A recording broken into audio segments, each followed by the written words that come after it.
بسم الله الرحمن الرحيم. Worshipping Allah as though you have Him before you, saying Him. Because if you do not see Him or cannot see Him, of course you know for sure that He sees you. So how do we translate this into a lived experience? How do we situate it in the context of our life? How do we interpret it? How do we make it intelligible? Worshipping Allah as if you have Him before you. It's not about the mosque. It's not about places of worship. This is not really about, or not necessarily always about,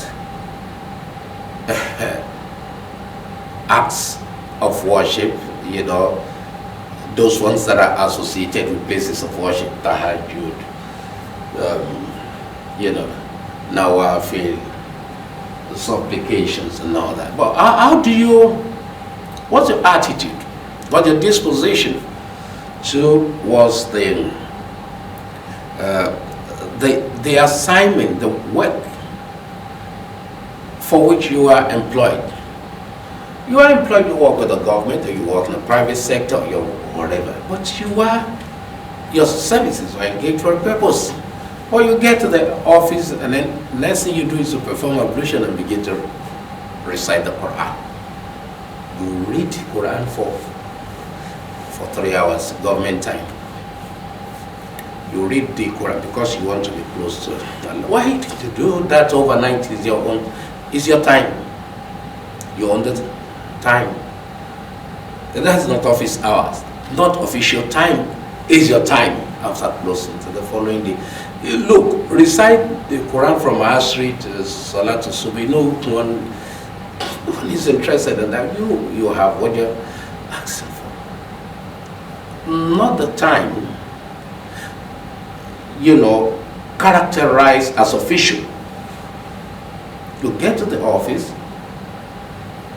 a number of individuals are there seeking your attention because their problems, their requests, their cases must be attended to by. They wait for your recommendation. They need approval from you. They won't be able to move forward unless you endorse it. You must say something. You must recommend to your boss. When you are there reciting Quran. No. That doesn't happen. You are not one of those who worship Allah as they are saying you. Because you earn at the end of the month, you will receive something. You receive credit a lot for work that you have not done. Manazalik, for matamu haram. You are feeding haram. You're feeding your family haram. The time meant for what we call office work, the job expected to be done by you, the work for which you are employed, the assignment for which your services are engaged must be done. Once you get to the office, you begin to do that. Of course, everyone has your break time, your free, but you're being paid from 9 to 4 or from 8 to 3 or whatever. Do the work. Okay, we're not interested in how you spend your time when there is no other one to attend to, That is free.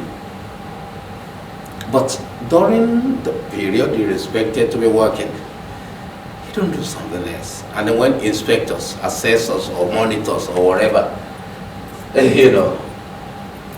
or your boss, any of them comes around, you give the impression that you're working. You won't make bold to tell them, to demonstrate to them that I've been reciting Quran in the last 5 years. Were you employed to recite the Quran? No, I'm not saying it's wrong to recite the Quran at work, but do the work for which you are employed. We are talking about the Quran because we are quoting from the Quran. We are quoting from the Hadith. That applies to people of other faiths too. They will find place for this in their scripture. They will find those who do not have scripture will have place for this in their belief system. It applies to all of us. May Allah guide us right. Wassalamu alaikum warahmatullahi ta'ala wabarakatuh.